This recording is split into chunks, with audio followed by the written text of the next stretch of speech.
welcome to Co-Opinions. My name is Josh, and today I have Brent with me. Yep. And Alex with me. Hello. So, we have a special topic in mind for tonight, but before we get to that, Brent, why don't you talk about little bits of news and what you've been playing? So, last two games I've gotten in, well, kind of.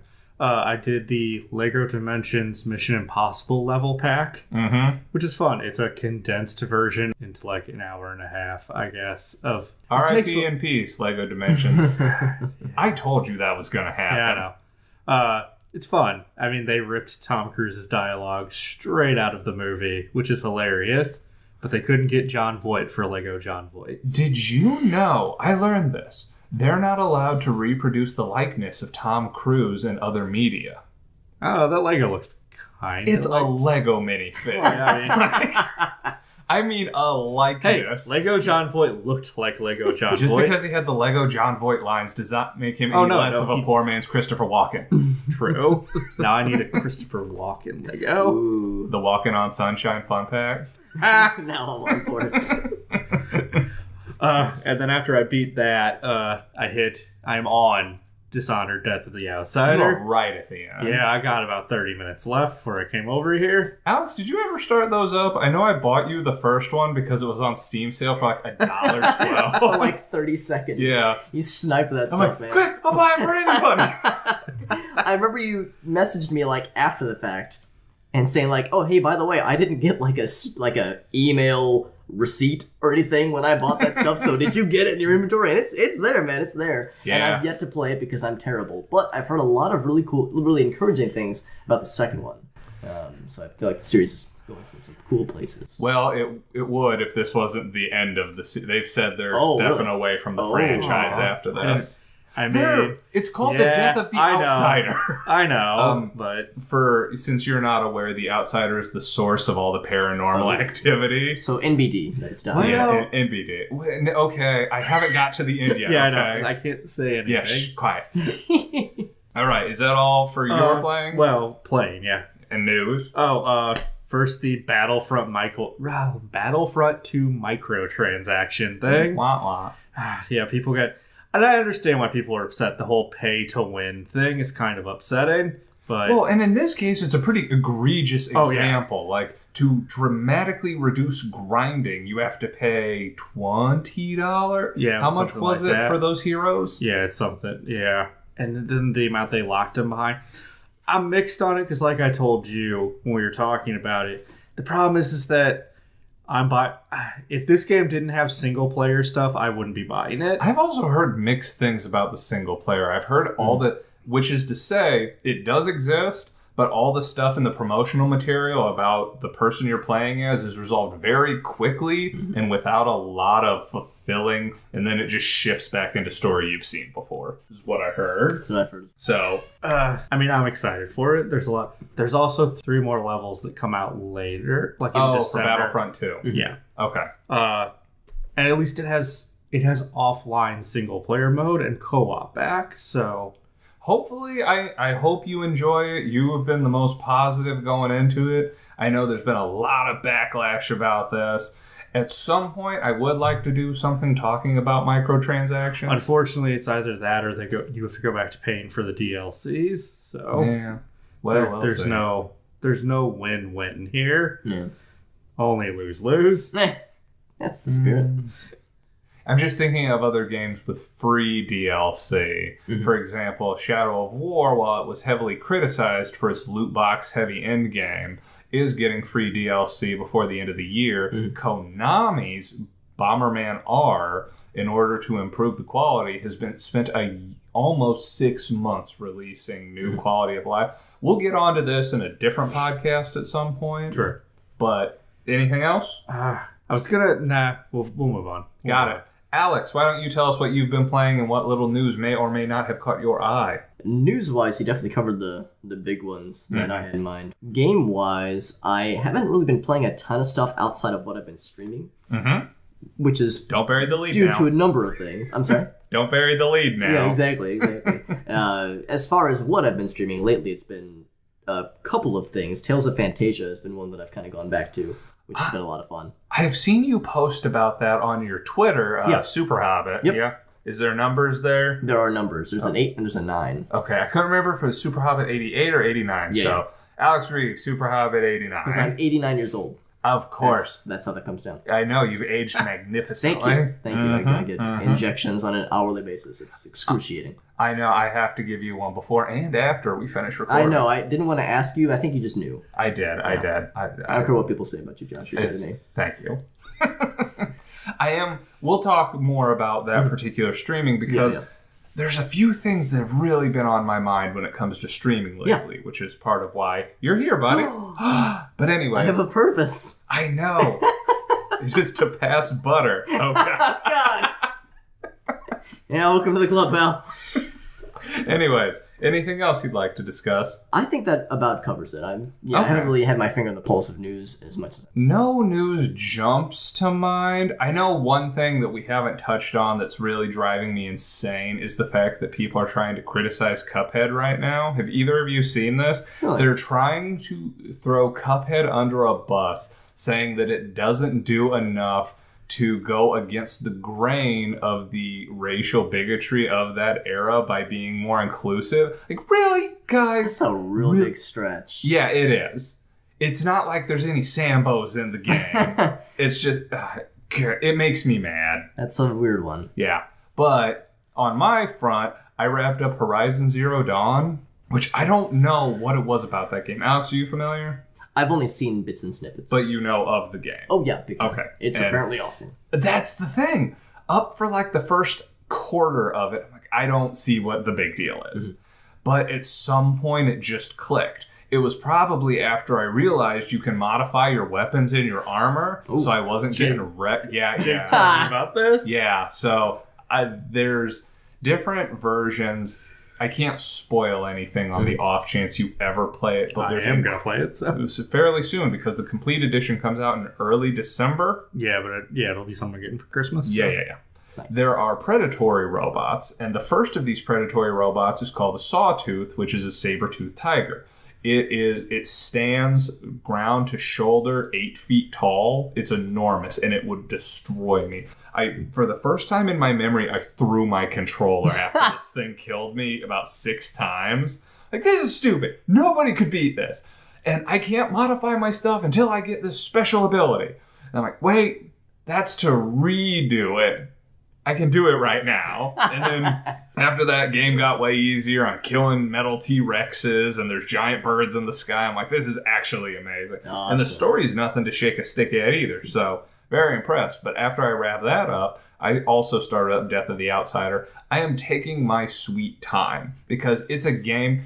I am astounded at how well Arcane Studios uses verticality in this game. Mm-hmm. I love how they've stacked the world. It's amazing. That's awesome. It's super good.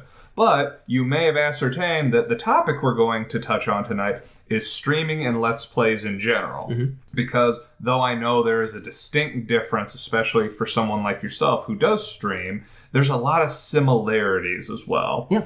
And we're just going to go. Alex actually has a wonderful presentation he gives about this. I don't know about that. Oh, I know you don't. That's what we're here for. So we're going to run down some of the quick history of it because for some people who didn't know, it actually started, this is all taken straight from Alex's presentation. It started as screenshot Let's Plays on the Something Awful message boards. Mm-hmm. And it was kind of difficult to follow them back then because there wasn't a YouTube or there wasn't easy video streaming sites. So it was image boards or things people uploaded. Mm-hmm. And it was more communal. It wasn't a cult of personality behind it at the point, which is an interesting shift that they've seen. Yeah. YouTube was the big Let's Play gathering point for a long time. Right. But lately there's been somewhat of a, I'm not going to say exodus, but there's kind of been a shift and we're seeing more streaming nowadays. Big time. Now, I'm curious if that's because of YouTube's monetization policies, if it's because YouTube also does streaming now. It does. That's actually where Brent and we did some streaming. Yeah. And you talk later in this presentation about the different ways you can do a Let's Play. Mm-hmm. The technical perspective, the commentary perspective. There's also the different setups. There's a lot of technical stuff in here. I'm super impressed with it. Thank you. personality driven. That's what we group co-op let's plays. That's what me and Brent do. Mm-hmm. And I was strongly influenced, and this is where we'll start to get into some of our more personal opinion stuff. Yeah. My let's play of choice, and to be frank, the only let's play I listen to is Game Grumps. Oh, yeah. Now, I have an interesting history with Game Grumps because my buddy, several years ago at this point, he goes, you should totally listen to these guys. And I go, they're called Ninja Sex Party. I'm not listening to them. That sounds so stupid. And then you listened to them and you were like, wow, I was right. Well, but they're awesome. The thing that actually happened was a different buddy goes, well, maybe try listening to these guys, Starbomb. And I'm like, Starbomb? Well, I like Ego Raptor, and this is animated, so why not? Like, wow. Aaron Hansen can sing really well. No, he can't. He can't sing at all. That's the guys from Ninja Sex Party. And then afterwards, and they do this LP called Game Grumps. I'm like, oh, okay. And that is in no small way influenced the way Brent and I stream. Now, what is your origin, so to speak, Alex? Ooh. Well, I suppose my origin would, not shockingly at all, be traced back to Let's Plays. I think I started personally doing Let's Plays around 2008. Ooh. And I, up to that point, had been watching a lot of Let's Plays on YouTube. There was one Let's Play personality in particular who now goes by AntDude92, who both has a YouTube channel and a Twitch channel. Still primarily is YouTube. And this was, again, the old school days. And I remember, of course, watching him and enjoying his stuff. And yeah, at one point, the thought crossed my mind, oh, well, heck, maybe I should give this a shot. I enjoy, of course, playing games, and I enjoy talking about games and sharing that, like, some sort of way to share that experience with other people, like something that was very, just really piqued my interest. So, did a couple of test runs with it, eventually bought up the courage to actually put some videos up on YouTube, and very slowly and very, well, not really surely, but definitely slowly amassed a small number of people that were following me on a regular basis. And I remember one kind of little interesting moment was I had just finished my Let's Play of Bomberman 64, The Second Attack, which is the sequel to the first Bomberman 64. Is it better than Bomberman 64? Because we got Bomberman 64 on Wii U, and my God, those early 3D cameras, dude.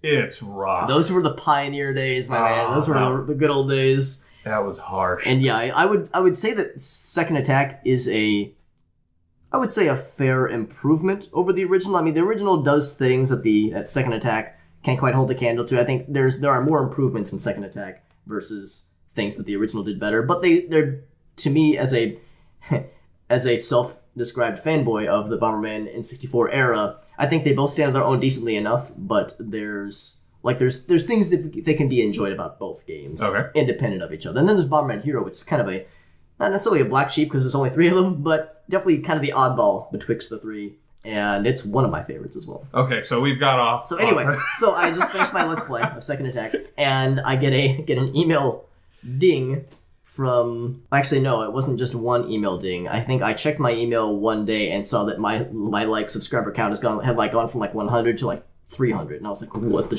just happened? Whoa! I was like, what the heck just happened? And I see that in one of those emails is that one of the people that subscribed to me was this Andrew92 guy. And he'd also messaged me saying, hey, I'm about to do a Let's Play of Bomberman 64, but I didn't want to step on your toes or anything. Is it cool if I did this? And of course my response was, dude, go right ahead. Also, holy crap, you were the reason I do this thing. So what a weird coincidence. So that kind of is what was okay, well, maybe I should keep doing this. And this is not a rags to riches story. I'm still very small time. I still just do it as a hobby. But it was a kind of a confirmation of, yeah, I should, this is fun. I'm enjoying it. And there's at least some people that think I'm not terrible at it. So let's keep at it. How amazing is it that there was a time when people would actually contact each other asking for quote-unquote permission to do these things? Right? This dude at the time had I don't know, probably 20,000 subscribers. It was not super big time PewDiePie levels, but definitely established. And the fact that he took his time, took time out of his day to message me and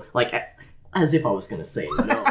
No, I am the gatekeeper of this game, good sir. No one else is allowed to touch the Bomberman throne. You don't understand. As I slammed my scepter with a Bomberman icon thing at the head of it. No, of course I was gonna be cool with it, and I'm sure he was expecting that too. But you're right, it was a strange in a good way, obviously, but a strange interaction that I was not at all prepared for, but was really humbled by. Do you see, and since then you've gone on to your fame and fortune. Again, not a rags to riches at all. And like you had mentioned, for like a lot of people have kind of switched on to the Twitch side, or the streaming side at least, but still have my YouTube channel and still have plans to do more with it, so it's not going away anytime soon. Do you find, now one thing that has turned me off from doing some streaming, because when I play with Brent, it is entertainment-based streaming. Yeah. So as of now, it's mostly been, we'll get to that in a minute. Yeah, Lord.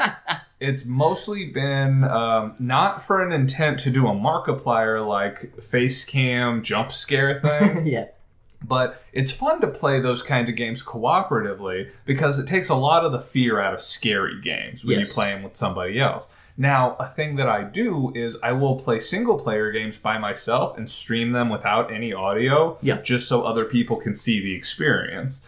That way, I don't know, maybe they don't like playing it. I played through all the Bloodborne challenge dungeons that way. Mm-hmm. Something that's turned me off from individual streaming, and I think I might have told you about this off the record, you too. I think we've talked, haven't we talked about it? Yeah, we did. We mentioned it on a previous podcast that you would know about, Alex.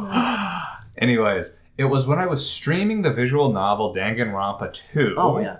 And for some reason, this game is just rife with people wanting to spoil the series. Yes. I don't get it at all. So I'm playing the game, and somebody pops into my stream. I'm like, hi, friend. And they go, this person killed him in this case. This person killed him in the next case.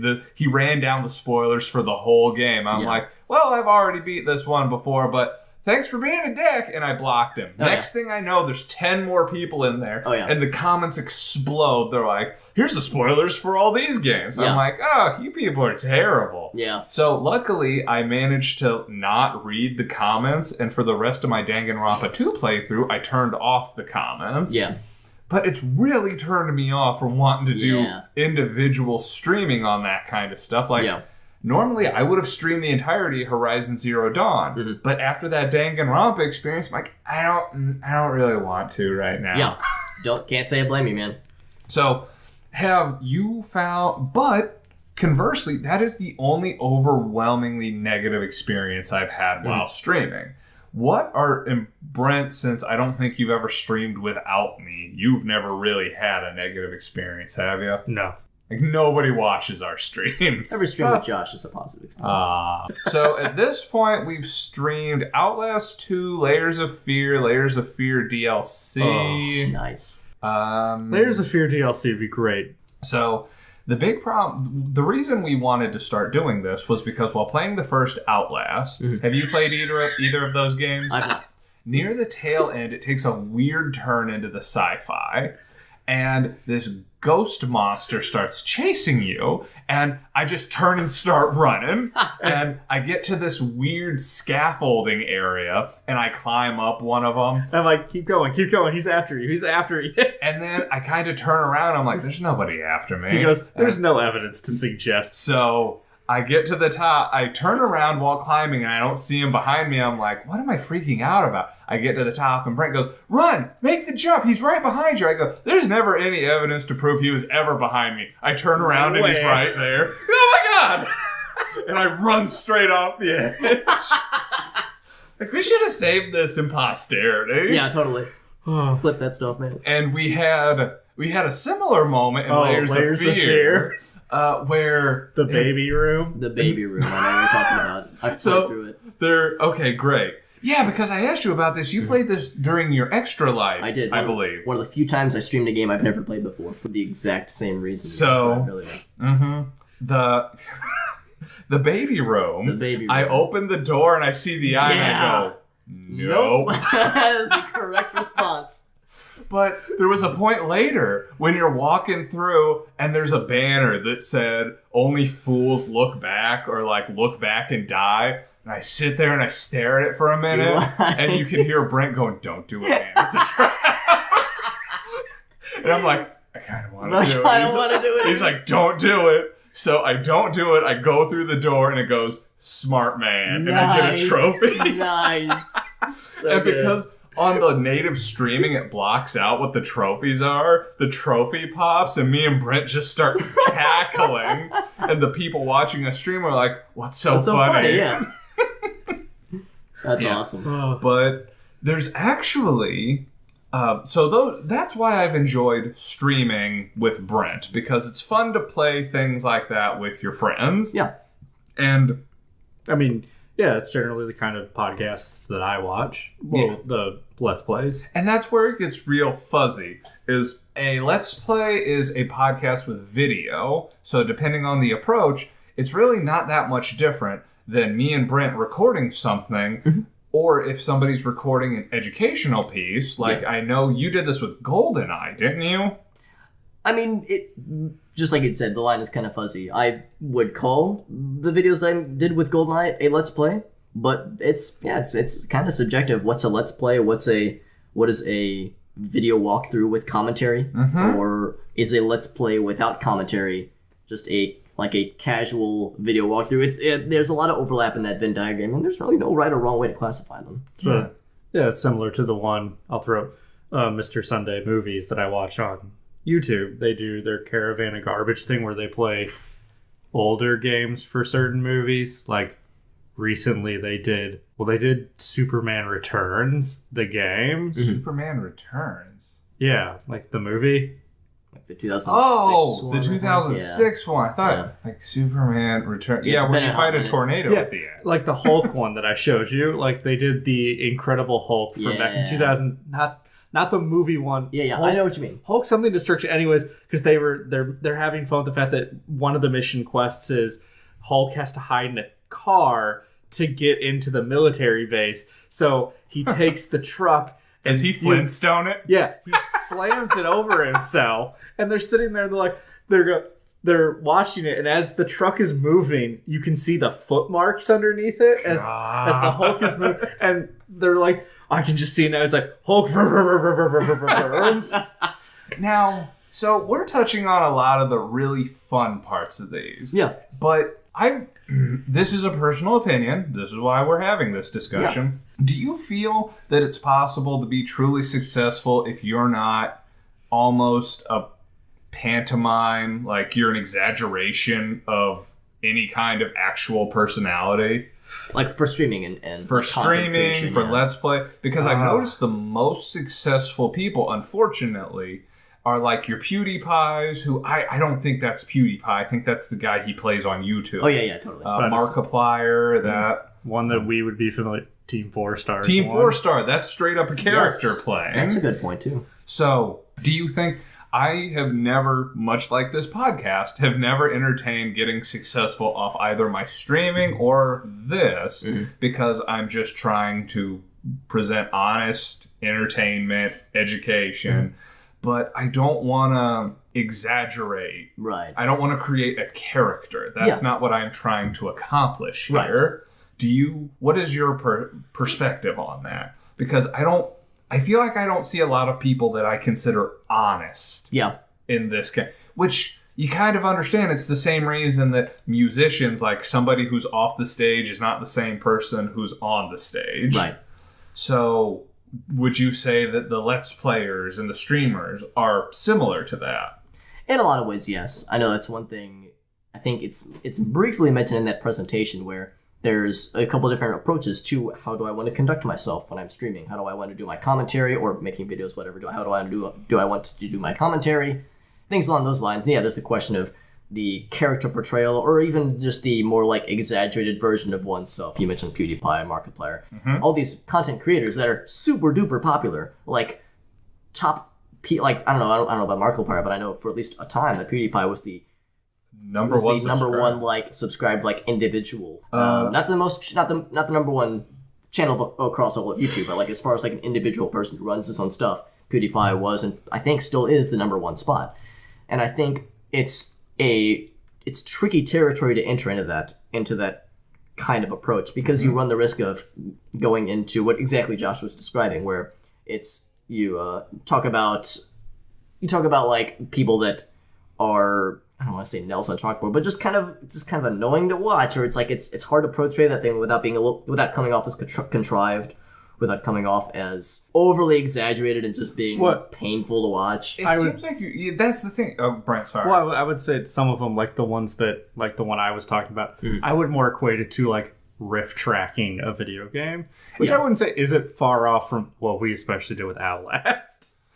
The first Outlast, yes. The second Outlast, did you play the second Outlast, Alex? I've played neither one. Okay. The second Outlast gets real long in the tooth near the end. Oh, yeah. We tried real hard. We learned the hard way why you don't do it just to do it. Right. Like, we burned out if you talk to Mark and Jake, they'll tell you towards the end there that you could see the burnout happening fast. Yeah, I could see that, yeah. But I knew if we put it down, we wouldn't pick it back up. I was so sick of that game by the end of it. And just for reference, Markiplier is rapidly approaching 19 million subscribers. Which is not at all surprising. He's a popular dude, and although I'm not a big fan of his content, I respect him as a creator. He seems like a really cool He does. One of the things, and I think this contributed to PewDiePie's ascent as well, and this is something that I'm not a fan of. I'm not personally a fan of the people who do the face cams to be I don't like that shtick. Like, look at my extreme reaction. Oh, yeah. And that's one of the number one reasons, Brent, that I've never advocated us doing face cam, because it doesn't add, to me, it doesn't really add much. Like, it's I don't know. It's kind of like watching a scary movie so you can watch the blonde female screaming. Like all the Walking Dead premiere and the Game of Thrones ones where they film people reacting. Yeah. Like, I don't... Be careful, we said the word react, guys. I think we owe the... oh, no. Sorry. I'll write a check for like 30 cents and send it out. Problem solved. Every time I say it, yeah. So, but on that note, have you seen... Does that still seem to be the trend streaming Let's Plays are doing? I would say that it's somewhere in the middle, where...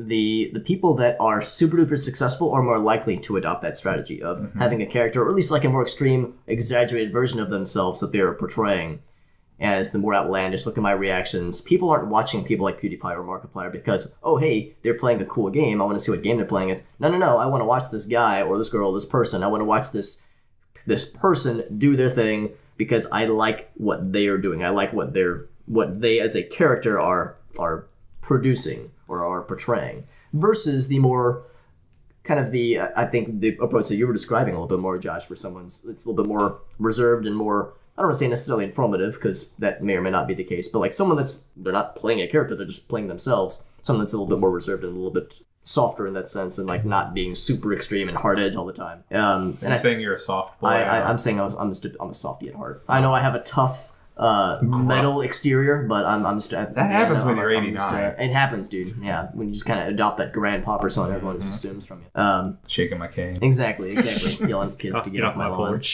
I've done that. You've gotten headphones? Okay, he might be older than Nate and I. I'm about to say, I need to show you my fence I put up solely to keep kids out of my yard. But go ahead. That's important. No, so I think the approach you described is more common. And I think it's harder for somebody to use the like extreme personality approach to get a big following. But I think if someone is able to find that niche with an audience and is able to like water those plants and see what grows, I think it's quick. It can be quicker to gain like a big subscriber base if they can make it work. But not everyone can make it work, and I see it all the time. I definitely saw it on YouTube, but I definitely see it now on Twitch, where there's people that they watch Dr. Disrespect, or they watch Witwix, or they watch like some of these like really big names. They watch Lyric, they watch all these gigantic Twitch people, and they're like, well, I want to emulate exactly what they do verbatim, like down to like their personality. Like I just want to do what they do and watch the follows and subscribers roll in, and it just doesn't work like that. So it's tricky to emulate that kind of thing without, again, coming off as contrived or annoying. I feel like you saw a lot of that with like Angry Video Game Nerd too. Yes, was after he got popular, suddenly there's a million Angry Video Game Nerds, and they never once hit the level he did because everybody recognized what that was. Right. Now, another thing I've kind of noticed, I'm curious if you have as well, have you noticed a lot of these streamers, content creators, whatever, kind of pivoting on their success and trying to do stuff other than just streaming or Let's Playing? Because, for example, the Game Grumps people, they have started touring, doing live shows. Yeah. They turned, after Danny Sexbang was on Game Grumps for about a year, they formed Starbomb, and they did that. They made that game, Dream Daddy. We talked about it on one of our podcasts. They also have a show now, too.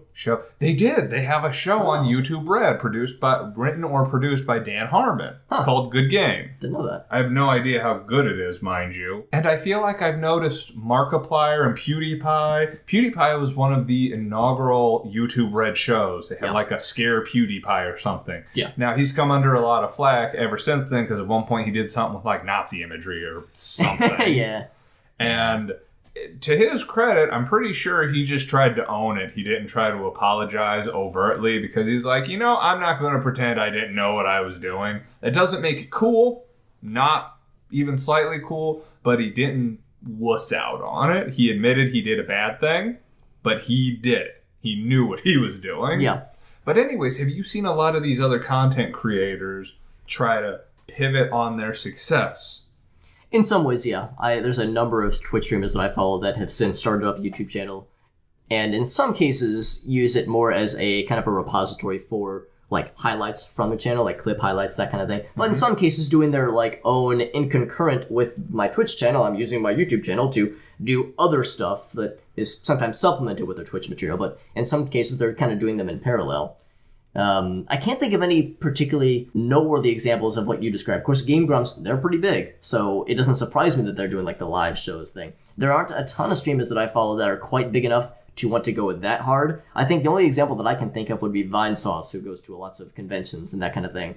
But he's been doing that for a long time, and he's like, Twitch is not something that he's been doing exclusively for a long time. He's kind of had his fingers in a lot of different pies throughout the years anyway, so that's not exactly anything new for him. So I guess I can't weigh in on that one quite as much.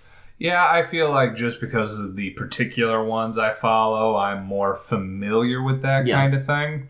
I do think, however, that it's not that surprising, partly because, and this is kind of a big subtopic for the whole streaming thing for a lot of people for different reasons, but when someone is streaming full time, or at least if they've achieved like that golden Twitch partnership status, that's not always enough to, have the whole livable income thing. So they might need other sort of ways to make ends meet.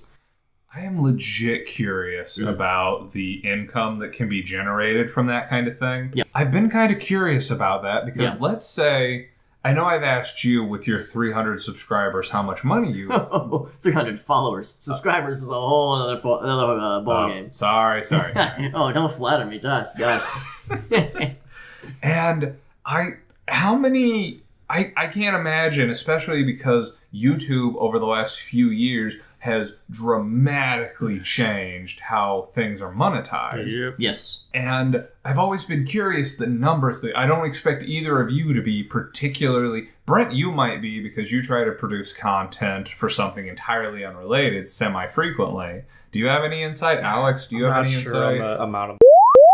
Really? Yeah, like you can't say like, oh, here's how much money I make via YouTube or Twitch. Like, no joke. If you accept the partnership or the affiliate status, you're like, yeah, I can't like just say online, oh yeah, I make this much money per month. Based on something like with YouTube advertisers, networks, they want your like all your statistics and all that stuff from you constantly. Granted, it's not, in a lot of ways, it's not exactly a secret. There's still a lot of people that talk about it, but it's one of those things like, okay. Just a heads up. Gotcha. Well, yeah, no, next time I have Jacksepticeye on here, I'll make sure not to ask him about his financials. Yeah. I honestly had no idea that was a thing, because I know there's some websites you can go to that you can... It says what based on their traffic and based on their advertising streams, what they approximately make. Yeah. And I know on that website I found that it's estimated Markiplier could be making approximately $8 million a year or something. Yeah. Like, that's insane. Oh, yeah. But I think he has 14 million viewers. And that's on top of advertising deals. Because he, too, keeps himself very busy with lots of different things. So it wouldn't surprise me if he had other sources of income. And it's okay to speculate and things like that. But explicitly asking is a no-no. Or explicitly telling. Like, you can ask someone, they can basically like, I don't really know what to say. But can you give me a range in, like, 0 to 100 cents, like, on the dollar? I'm reminded of the D&D meme that's been floating around where it's like, how many hit points do you have? Dude, you can't. You're playing a D&D game. You can't. Your character you can't just say how many hit points they have. And they were like, okay, on a scale from 0 to 63, how alive are you feeling? Yeah, I had no idea that was a thing, honestly, because, I mean, this is never going anywhere for us streaming-wise. We stream once every 2 weeks sometimes. Oh. So, and all my individual stuff. I meant to loop back around to this while we were talking about it. On the individual stuff, I kind of see a point in creating a character because you are subject to immeasurable criticism from complete strangers at any given point. Oh, yeah. If you have created a character, when they say, I hate this person, well, they don't hate you. They hate the person you're playing. Yeah. Whereas if I go on and I'm playing Danganronpa 3 and they're like, wow, you're awful. Like, I'm not. Why am I awful? My mom says I'm cool. I'm super cool. Whereas if I'm just some loudmouth, boisterous, whatever, it's like they can hate them all they want. Yeah. That's not who I am. Yeah, you can pull like the whole like, ooh, my character's supposed to be like shock value, supposed to be hated. He's the heel. Like, you know, you could kind of pull that card. It is interesting, and I'm going to go back again to my number one Let's Play Game Grumps. One of them is playing a character, Ego Raptor, and I don't think Danny Sexbang realizes that like he's supposed to not be himself. So.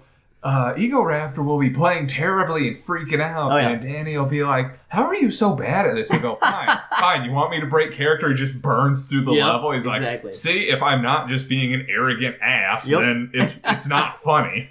So that's part of the stick, though. It's like a yin and yang kind of thing. I was going to say, like the Mr. Sunday movie where they play old games, they're just playing as themselves, essentially riffing on mostly bad games. Some of them are actually pretty decent. Like for the Hulk one, no matter how much they made fun of it, they're like, this is actually a lot of fun to play. Smash. Totally, I believe it. It sounds hilarious. But then they played several Spider-Man games that were terrible at the exact same time. We talked about a few of them. Back during the Spider-Man podcast? The Carnage one, the Maximum Carnage. But like Team 4-Star, I mean, they constantly play as those. Yeah, they're playing as their characters. I guess I haven't watched any in a while. The last one I watched was Krillin Plays Something. So, well, they've been having problems though, haven't they? For their Let's Play stuff. I don't know. Like their Let's Play stuff is their revenue. Like there's the reverse of what you guys were talking about. Guys who started making parody shows who they went to Let's Plays to make revenue for their parody show. Right. So, yeah, they constantly do that. Okay. So, given the trajectory of what you've seen, because you've been doing this close to a decade at this point. Yeah, although there have been gaps in between. I mean, I did the YouTube thing pretty hardcore until about like 2012. And it kind of dropped off the radar for a few years. And at around that time, started to pick up streaming a little bit more. And then I started doing it more seriously. And then for about, I guess, the past year-ish, I've been doing it pretty regularly. And I guess 6 months actually regular, like what they schedule. So. Oh, look at you. Yeah, I mean, as far as regularity goes, I'm trying to look back, but pretty sure we went like 6 months without posting anything. So and it's gonna happen. You're not gonna get any criticism. No, it's gonna happen. You know, priorities. Life should absolutely, like real life things, should absolutely take priority. Just how it goes. Yeah, it looks like there was a gap between August and October. That's nothing. For which. For us. For the podcast? Okay. There's been worse gaps. Yes. Yeah. That first season gap right there that we...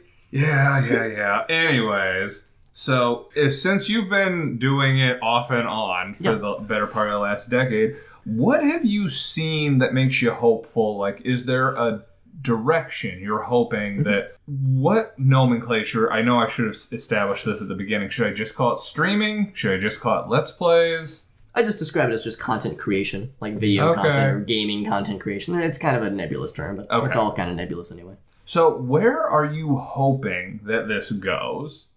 Really, I'm encouraged by seeing more people stream. I have had so many of my friends that I've had for years that just kind of take me aside, like, hey, Alex, I know you do the streaming thing. Like, hey, could you like show me how to use OBS? Like, could you show me like give me some tips or some pointers? Like, and I'm like, every time, like, yes, absolutely. This is a great hobby. And I would absolutely encourage more people to try it out.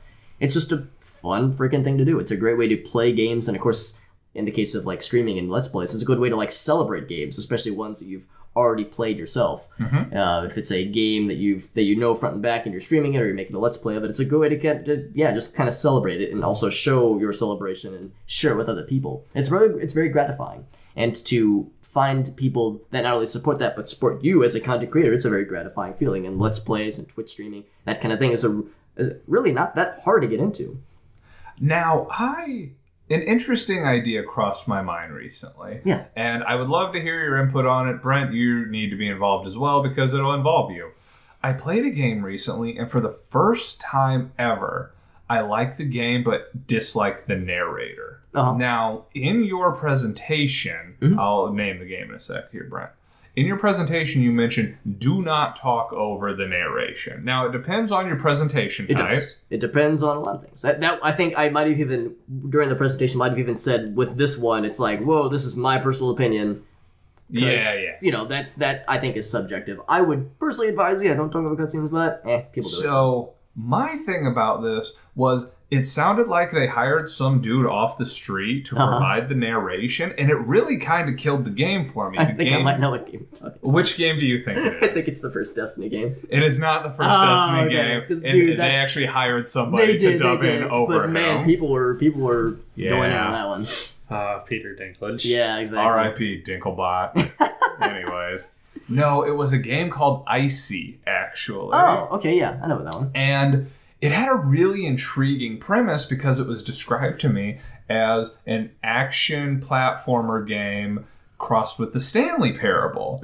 And many years ago, I gushed over the Stanley Parable. Oh, totally. Like that is one of my jams. Yeah. And I started playing this game and I saw where they were coming from, but the equivalent of the narrator from the Stanley Parable sounds like it's being recorded by some 24-year-old who has never done any recording in his life. Yeah. And it really just kind of killed it for me. So something I was considering was streaming the game, turning down the in-game audio, having Brent play it, and I do the narrating. Because he's so unaffected. Yeah. He's like, this is really irritating. It's not like he's actually irritated. Like, he doesn't know how to put the emotion behind. Yeah. And he doesn't have that British sullenness to him. I won't. And have neither does that. Josh, sadly. That does make me sad. But I think I can achieve the whole I designed this in my mom's basement thing he was going for. I like it. Now, the game is super interesting. At some point, we might stream it. Yeah. It's actually... no spoiler. No spoiler. But if you know what this means, here's your hook. The platinum for getting all the trophies in that game is called Hastur. That meant something to me. Okay.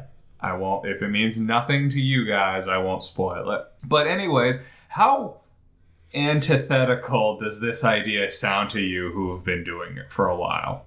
It sounds unique. And I'm not at all offended by it. So, I mean, hey, man, you do you. That sounds like a fun project, honestly. I can see why it would potentially be offensive because I'm straight up saying this guy's bad at his job and I can do it better for free. Well, I mean, it all depends on your approach. I mean, when it comes time to, if you do choose to stream it, then you could just say, I mean, yeah, this is just a fun idea that I came up with, and, you know, people who are none the wiser would be like, okay, this is just a thing that they're doing. They might not know the history behind it. If you come out right and say, yeah, the voice actor for this thing freaking sucks, what a nerd, I'm going to do it better than he does, then viewers are going to be like, oh, that might be that's kind of mean for him to say that. I don't know if I want to watch this guy. You know, people can be sensitive to that kind of thing, absolutely, but it just depends on your approach. And something that made me really curious and what tried to make me less critical in this case, and this is why I try not to say, what a nerd, this guy's terrible, etc., etc., Yeah. because you have no idea what their backgrounds are. You're absolutely correct. So, like, when me, Brent, you are recording this, for all they know, our experience is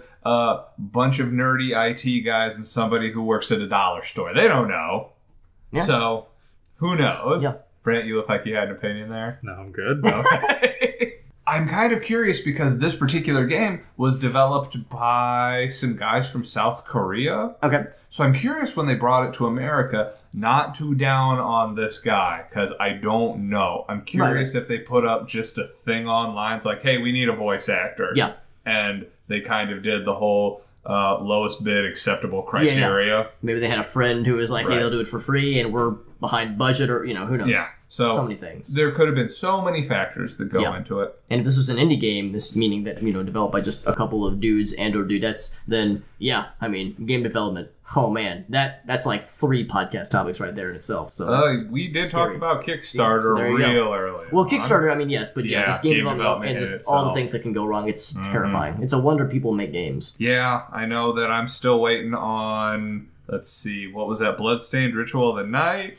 I'm still waiting on La Milana 2. I'm still waiting on Barkley's Shut Up and Jam. I forgot about that one. I did not. I think we're at 4 years overdue at this point. I didn't know that one. I mean, Bloodstained, we got a while, but that's expected. Like, we know that, we've been getting updates. But we've been getting updates on that. But this will be the last thing on game development hiccup. The first episode of the Homestuck game came out, and it was surprisingly good. Oh, cool. So, we're going to totally... I knew you were concerned about that.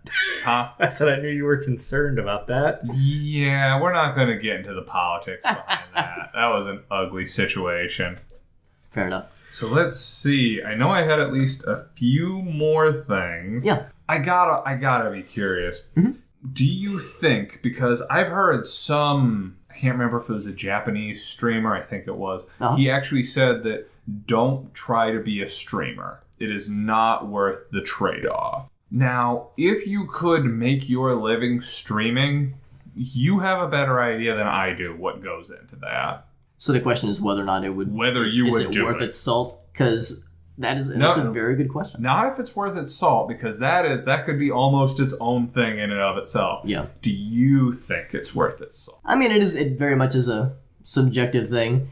I will say that I see this a lot, especially with the Twitch, like St. Louis. This is a side note, I guess, a quick little plug. St. Louis does have its own Twitch St. Louis community meetup group that consists of several hundred streamers in the area, and there's people that are lowly scrubby dudes like myself that just do they're a couple hundred followers and that's it, and there's a couple of partners that do it full time, that that's their big thing in the area. And I hear lots of discussions about people saying to these high in the sky, oh my god, holy crap, I want to achieve your status, I want to get into streaming, and I want to make a living playing video games. And every time they're like, whoa, that's cool, but if you're getting into streaming because you want to play video games full time and make a living out of it, then you're getting into it for all the wrong reasons. So I understand when this, I think you said a Japanese streamer said that you don't want to advising against the whole making a living out of it, because I think that can be, if that's if you're saying to yourself, I want to stream, or I want to get into streaming because I want to make money off of it, then I think I would agree. I think you're getting into for the wrong reasons. Would I personally want to make a living playing video games, or make a living being a streamer, or being an entertainer? I don't really know. I really like doing it as a hobby, and I really like doing it in my free time when I feel like I have the ability to when I've got the time to spare for it. But yeah, if I was doing it 40 plus hours a week, I don't know. I don't know if I would want video games or entertainment, being an entertainer. I don't know if I would want that to be an expectation, because there's all this pressure on you. Because it's one thing if you are going to work, and then you got the 40-hour, the 9 to 5 kind of thing. You've got that in many cases at least a salary, so you've got some guarantee there. When it comes to some kind of content creation partnership, because that's the thing, if you become a Twitch partner, you're not working for Twitch, you're just kind of being paid to bring in people to look at ads for them, more or less, and your success is reliant on your ability to bring people in. So if you're kind of in a slump, or if there's something happening with Twitch, kind of like what we're seeing with YouTube, where people are maybe less confident about it as a platform, and people are starting to flock to some other service. I've got all my eggs in this basket, and I got to make this work, so this is getting a little scary. So I, as a lifelong card-carrying fence sitter, I would say that I really don't know. The idea sounds attractive to me from the outside looking in, but I really don't think... I think it's overrated, at least. I think the idea of being a full-time streamer is overrated. And I think when people say that they want to do that, they haven't thought it all the way through and haven't really thought of the potential pitfalls that are laced throughout. So it hasn't really crossed my mind a whole lot, because like you, I have no aspirations to do anything. I do make some amount of money, full disclosure, via YouTube and Twitch, but I just donate that right back to my Extra Life fundraising stuff. So it's I don't, because I've got a full-time job. I'm fine. I don't need this money, and I don't want to ever even approach that mindset of, ooh, but if I just hoarded this money, I could reinvest it and then get more of that and reinvest that, and oh man, I'm going mad with power. That's the last thing that, I would want to approach. Now, for the interest of fairness, I have never made a dime off of this, but I can't say I'd be quite as generous. I was looking for a fancier word. Philanthropic. Photosynthesis. Okay, sorry. I thought I was just saying cool words. Yeah, we're just doing $5 words. No, yes, sir. I wouldn't be as philanthropic only because I actually came into the Here's a little shop talk behind the scenes information for you guys. When I came into the podcasting, I'm like, how bad can this be? I'm just going to record it. I'm going to enjoy recording it, and I'll put it out there. After like a dozen episodes, people are like, I like your content solid, but your audio's awful. And I'm like, cool. I don't really want to learn how to do this. So for the past 25, I've been paying some dude a case of Red Bull to edit them for me. He's doing a great job. He's doing fantastic. Hope you're listening right now. Well, he will be. Oh. Please. Anyways, that's kind of how I feel like, and Brent, feel free to weigh in here. If I ever did go full-time streaming, I feel like that's what would end up happening with me, where I'd be like, I want to play video games all the time. They're like, well, now you have to turn this into actual content. Like, no. And then I just pay somebody else to do it. Yeah. And it's like, well, now if I make X thousand, we'll just throw a random number out there because Moneybags over here can't disclose it. Let's say you make 100,000, but you're paying somebody else a full-time position, like 40 to 50 to 60, depending on the amount of time it takes to edit this stuff. If it's a full-time gig, you're putting stuff out constantly. Yeah. You're basically paying for somebody to be your AV editor 24/7, depending. Yeah. So at that point, you've turned a very respectable 100,000 into 40,000 because you don't want to see how the sausage gets made, so to speak. Yeah. So that's my concern. If something ever magically flipped and they're like, that guy who saw the big eye in the baby room in Layers of Fear, we want to give him a bunch of money. Yeah. Be like, there's so much more that goes into this. I know when you were doing your presentation and you're like, here's the capture card, here's OBS, here's syncing issues, here's the problems you can have. Like, oh my God, this sounds like so much work, and I just want to play video games and have people pay me to play video games. That's the dream, baby. So that's why I play Powerball. Is because eventually it'll pay off, right? If I live long enough. Yeah, whenever the YouTube channel $1 Million Gamer goes live, that's because it worked out. Yeah. When, not if. When. Yes, when. That's the correct. That's the winningest attitude you need, my man. Winningest. There's tiger blood in these veins. Oh my God. That's a dated reference. Yeah, it is. A little bit. So, Brent, you've been a little quiet on this run. What do you got on this? Like, do you have any hopes? I know for the most part you just do the streaming with me. You, but yeah. I mean, I don't know. I enjoy doing it the way we do it. I mean, having, playing the games, trying to make humor out of some of them. Mm-hmm. I mean, that's a... Outlast 2 was brutal. Oh my God. It was a nightmare. Oh, especially near the end. Like, I'm not going to get into the game, but there was so many poor design decisions in that game. Every time we play, you try to have that enthusiasm, and you have it when you start, but then over time, it dies. Yeah. And then with Outlast 2, it just died quickly. Yikes. That was the thing. Like, every time we started, we'd start with like, all right, time to get back into it. Then like 6 hillbillies would show up and murder me. I'm like, I'm losing it. I'm losing it fast. Like, I'm trying to make jokes, and I'm just like, I can't. This is so bad. Like, Layers of Fear, at least it was like engaging. So yeah, like they tried to make it psychological. That being said, did you see the Layers of Fear guys put out a new game? Oh, I did not. That's awesome. Watcher. It's got this real cyberpunky Blade Runner vibe. Okay. I'm trying to remember. It didn't get awesome reviews, but it seemed like good streaming fodder. Yeah. So. And I assume we still intend to do Undertale? Yes. Ooh, oh my God, I want to stream that. Oh wow. Yeah. So we're getting near the end, so I just want your hot take on this. Yeah. Do you think it is better to stream a game you've played before or haven't played before? And I know that this could be a huge thing, but we've streamed games we haven't played before because you get a lot of good, pure reaction out of it. Big time. But I love Undertale, and I love the writing, the gameplay. Have you played it yet? I've not. I love that game. I have beaten it 3 times, I think. Nice. And I want to play it again because it's so much fun. Yeah. But there's going to be no surprise there for me. Right. Yeah. So what is which approach do you personally advocate? You probably know my response, and it just depends. It depends on who is playing. It depends on the streamer or the entertainer, because there's pros and cons to both sides. If it's a game you've played front and back, then you probably know a bunch about it. So like about like you can say things like, oh hey, well you can say things like, not only is this my favorite part, but here's why it's my favorite part. Or you can say, hey, if there's anyone that's watching this for the first time, here are some things to know going in for it. There's like informative things. There's informational things you can supply to your audience to supplement their stream watching or YouTube watching experience. And of course, there's like you're probably really good at the game, so there's not going to be that like awkward, oh man, I'm stuck on this level for like 10 episodes. What the freaking heck? So it's going to be a little bit more of a consistent experience. But just like you said, in the case of a charring new territory kind of thing, well, you get that fresh, like that hot take, you get that fresh reaction that's totally unscripted. Because it's unscripted, that opposite side of the coin where you might get stuck on a part of the game that's really tough, and people are watching you grind out stuff for episodes, and then that might get kind of boring or just kind of go off the rails a little bit. There's really no right or wrong way to do it, and like you mentioned, like you touched on earlier, you run that risk. If you're streaming a game that you're seeing for the first time, you run the risk of the poopers coming in and kind of messing stuff up and saying, oh, hey, I'm just going to totally go out of my way to spoil things. Or even more common are people saying, oh, hey, have you gotten to this part yet? Innocently expecting that you've played the game and not knowing that they just spoiled something for you.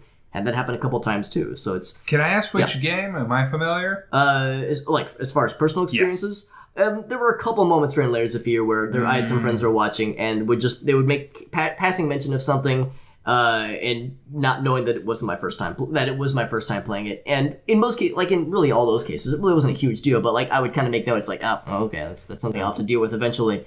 And like in the game. Yeah, the burn lady just showing up. So there are those moments where you have to just take that as a factor. Like I was saying, it's a reason why I very rarely play games that I've not played before on stream. I know that I saw on your Super Hobbit channel, you actually said that's why I'm not playing Breath of the Wild streaming. Exactly. Because then you would find out Ganon's made of chocolate way too early. Yeah. Spoilers. That's a big thing. Yeah. It's an enormous thing. That's why you crack open the gooey, delicious center. That's where you find the Triforce. Delicious. That's why the game was promoted by Cadbury Eggs. Exactly. So it all adds up. The Cadbury Egg, Illuminati. I'm about to say, we're doing all beautiful mind thing in here. It's like Russell Crowe. Yes. Cadbury Egg, bunny. I was wondering why you were right on the wall suddenly. Yeah, very good. Let's say, all that blood. Whose blood is it? I don't know. Some guys. So that's a good example. Yeah, someone not wanting to stream Breath of the Wild or Mario Odyssey. Like some game that just came out, they want to play it a whole bunch, but it's like, well, I don't want to stream it because, well, for one thing, everybody and their mother's already streaming it anyway, but also not wanting to like have that experience spoiled either intentionally or perfectly innocently. But in other cases, it's like, well, Breath of the Wild has a master mode. Once I beat the game itself, I'll stream master mode. That'll be fun. I'll probably get my butt kicked and it'll be embarrassing and I'll cry a lot. I can only imagine. Do you know what's on the starting plateau in master mode? There's a white Lionel up there. It's scary. Yeah. I hope my 4 damage club can cut the mustard. Spoiler alert, it can't. No, is there good video capturing for the Switch already? Yeah, I mean, if you... What? There's like a 30-second clip thing you can do. There's built in, but can't you use some if I ever get fancy or have more money to pay people to do it for me?